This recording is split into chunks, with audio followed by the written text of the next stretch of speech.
Welcome. Thank you for joining me. Grayboardgamer here.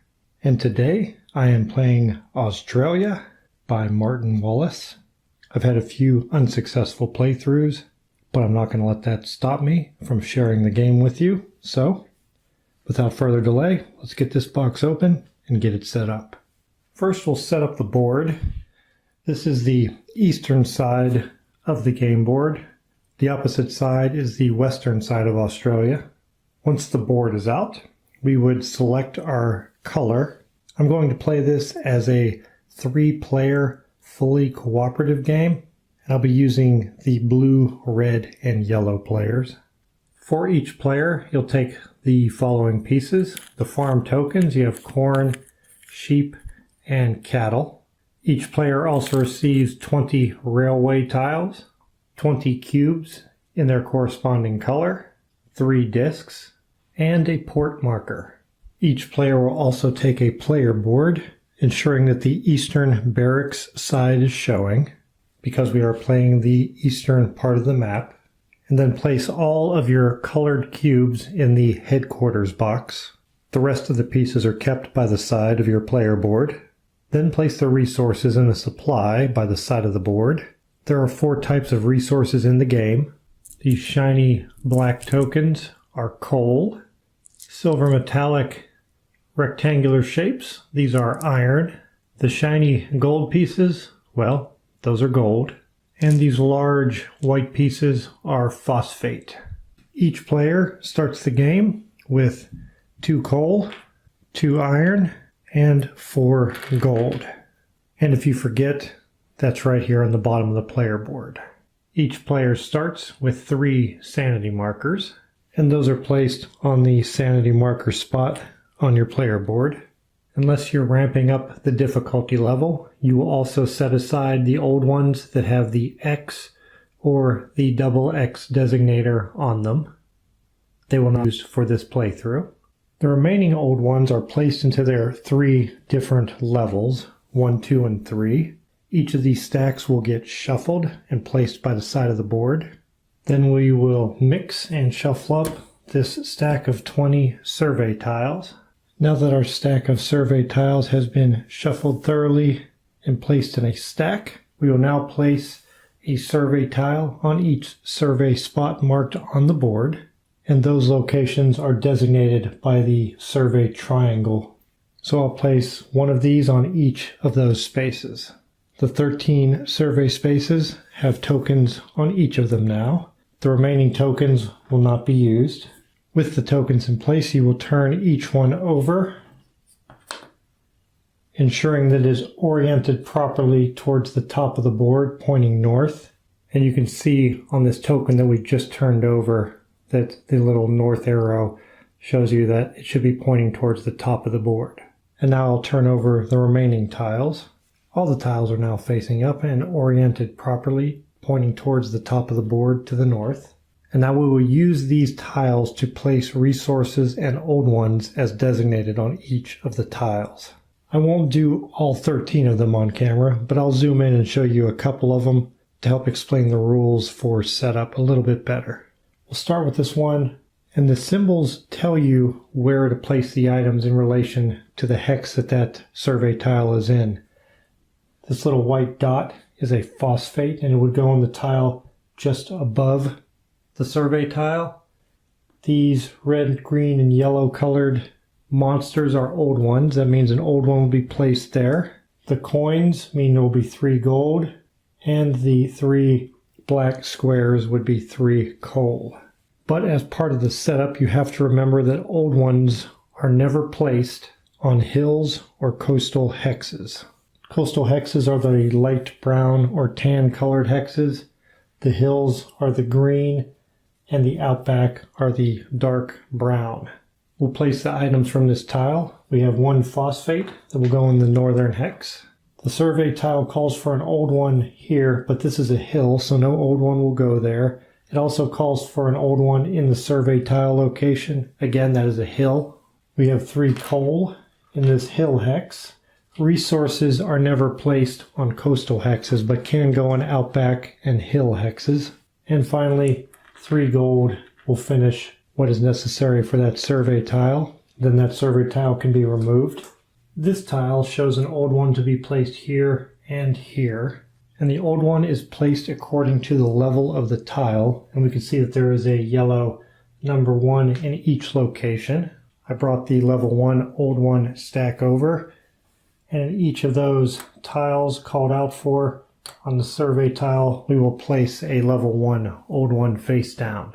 In this case, we have a survey tile that calls for a phosphate here where an old one tile is already located. It is okay to place resources with old ones, so the phosphate will go there. Here we have a case that a previous survey tile already placed 3 coal in that hex, and this survey tile also calls for 3 coal, and that is acceptable. You can have multiple resources and multiple types of resources in a hex. Here we have a survey tile that calls for an old one to be placed where an old one is already placed. In that case, you would normally upgrade the tile that's there to the next highest level. In this case, we will not do that because we're already at a level 3. Level 3 tiles do not get upgraded, so the tile that this is calling for just will not get placed. For example, if this was a level 1, and then this one called for another one to be placed there, we would take the level 1 off and put a level 2 in its place. Also, if you run out of a certain level of tiles, for example, if you had to place a level 2 tile here, but you had used up all of your level 2 tiles, in that case you would upgrade to the next highest level, and in that case you would place a level 3. All of the survey tiles have had their resources and old ones dispersed properly, and those survey tiles have been removed from the board. Now you separate the revelation cards into their 3 numbered stacks of 1, 2, and 3. First you start with the number 3 cards, shuffle them, and then deal 5 face down. The remaining cards are removed from the game for this playthrough. You now do the same with the number 2 revelation cards. And finally, the number 1 cards. Now you have a draw stack with 5 number 1s followed by 5 number 2 and then 5 number 3 revelation cards. Here we have the personality cards. We're going to shuffle those. Next we'll take the top 5 cards from the personality deck and draw them face up to form the display. And the order they're in is important. Whenever a card is removed from the display, everything will shift to the right, then the next card or cards will come out to fill in the new gaps. Here are the old one cards. This deck will get shuffled and placed next to the board. Next we'll place the old one's purple disc on space 22 of the time track. And the time track is this line of circles that you see going around the border of the board. 22 is right up here, and they have it marked in purple, just as a reminder. The military units are then placed on the bottom left of the board in the spaces designated for them. First we have infantry, armored cars, airships, armored trains, and artillery. These military units have a finite number available. When these stacks are empty, that means that type of unit is no longer available for purchase. Normally you select the first player randomly, but since I am playing solo and fully co-op, we'll just keep it simple and have blue be our first player, red second, yellow third. The players' discs will be placed on the time track according to how many players there are. Here's a space for 1 player, 2, 3, and 4. Since we're doing 3 players, we'll start on time space number 4.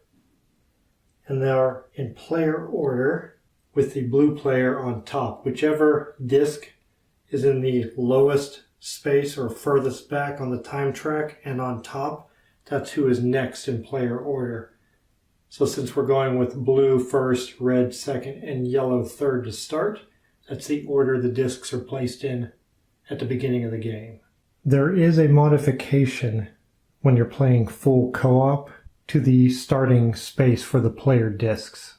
In this case, you will place them 4 spaces closer to the old one disc when playing fully co-op. So instead of starting on space number 4, we will move 4 spaces closer and all start on space number 8.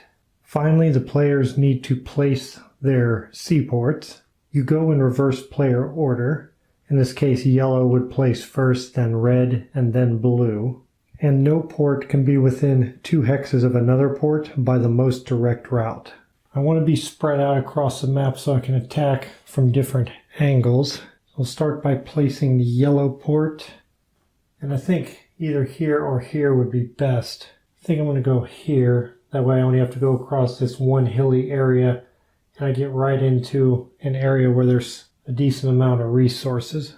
So we'll place our yellow port here. I will place my red port here so I can go around these mountains to get into the interior. And we'll do the same with our blue. We'll place it here so we can go around those hills and get into the interior. The game is set up and ready to begin.